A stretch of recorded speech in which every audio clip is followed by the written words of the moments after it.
House Energy and Commerce Committee still talking about this Republican plan to replace Obamacare. The Ways and Means Committee debated for 18 hours, finishing around 4:30 in the morning. And what happens next is these two marked up bills will get merged together, sent to the Budget Committee, and then eventually make their way to the House floor for a full vote. Here's where the roadblocks come in. You have several Republican senators who say, right now, as this bill stands, even with some of the tweaks around the edges, the bill is dead on arrival in the Senate. They want massive changes in order to sign on to this. We'll see how that plays out over the next few weeks. Republican House leadership wants to get this done as quickly as possible.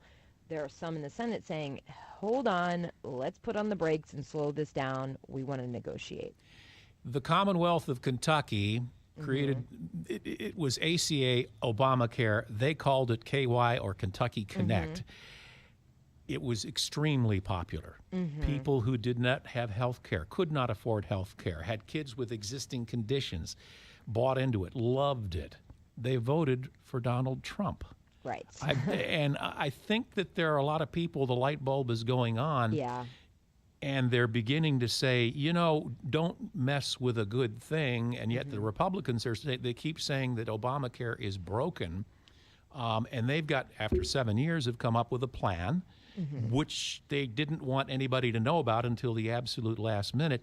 Are there that many major changes that are going to affect the people who are currently using ACA, Obamacare, or whatever? Yes, certainly. I mean, here's where some of the biggest changes, and this is where there are concerns. Two things. One, the subsidies for lower income Americans to help them afford to pay for their insurance coverage. That's going to be replaced in this plan with tax credits. And, we're looking at some of the numbers from analysts saying that people are just not going to get as much money that they were getting under the Affordable Care Act, and that could put them in jeopardy of dropping their coverage, and that could shock the system.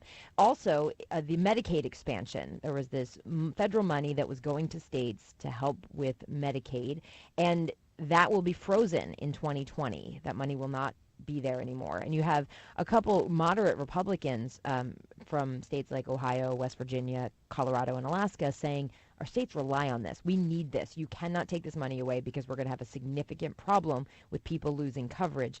So you don't just have the conservatives grumbling. You've got some of the others grumbling about the Medicaid expansion. And, like you said, this was something that's been in the works for 7 years. They didn't just start coming up with this plan on January 20th when a Republican took over the White House. And the fact that there are still so many issues with it just shows what a complicated process this is and how hard it is for Republicans to all agree on one thing. It seems that even some of the Republicans are saying, we ought to proceed cautiously, and I suspect some of them are ones who went back home and got chewed out by their constituents. Are they going to have any kind of sway on this at all, or are they just going to get rolled over because the bulk of the Republicans really want to make these changes? I think a perfect example of that is Tom Cotton, the senator from Arkansas who had some pretty tough pushback from constituents at his town hall meetings. This morning he tweeted that this is dead on arrival in the Senate and that there needs to be changes, and also that it's just going too quickly. Slow this down and let's talk. Here's where they have some juice to make that happen.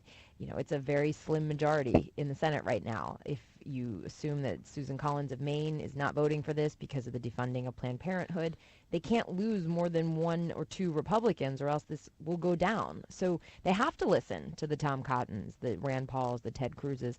The question is, what can be changed to get them on board? Right now, nobody's talking about that specifically. Those things will happen behind the scenes until we start to hear trickles about it. Why don't we just kick this around here for just a second or two before we go? Okay, it goes down for whatever reasons. There are enough Republicans who tip the balance in the Senate, and the whole thing collapses.